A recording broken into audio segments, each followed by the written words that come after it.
Jarraian, gu ere bai eta game erauntziak Euskaldingan parte hartzeko jarraitu berriko pausoak adieraziko dizkizuegu. GameErauntzia.eus atarian, sartu, klikatu eta barroan kontu berria sortzeko botoiari klik eginez kontu berria sortuko dugu.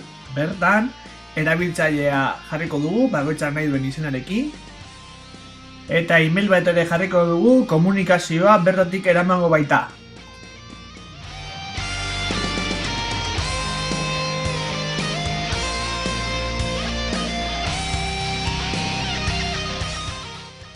Behin pasaitza bializ jarri ostean sorturi emango dugu eta honekin lortuko dugu lehen pausoa egitea.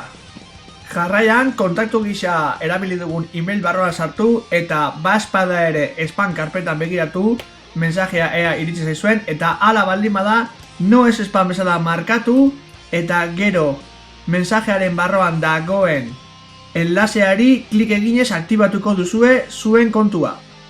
Behin hau eginda, sartu botoiari berriro klik eginda, zuen erabiltzaile berria eta pasaitza jarri eskero zuen kontuan sartuko zarete.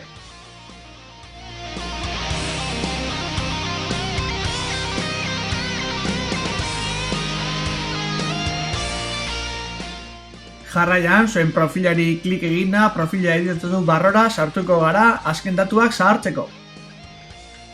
Plataformak barroan sartuko gara eta bertan jarriko dugu ze plataforma erabiliko dugun, kasu hortan PS Laba, eta bertan erabiltzen dugun nika hau izango bai da txapelketa osoan zehar erabiliko duguna.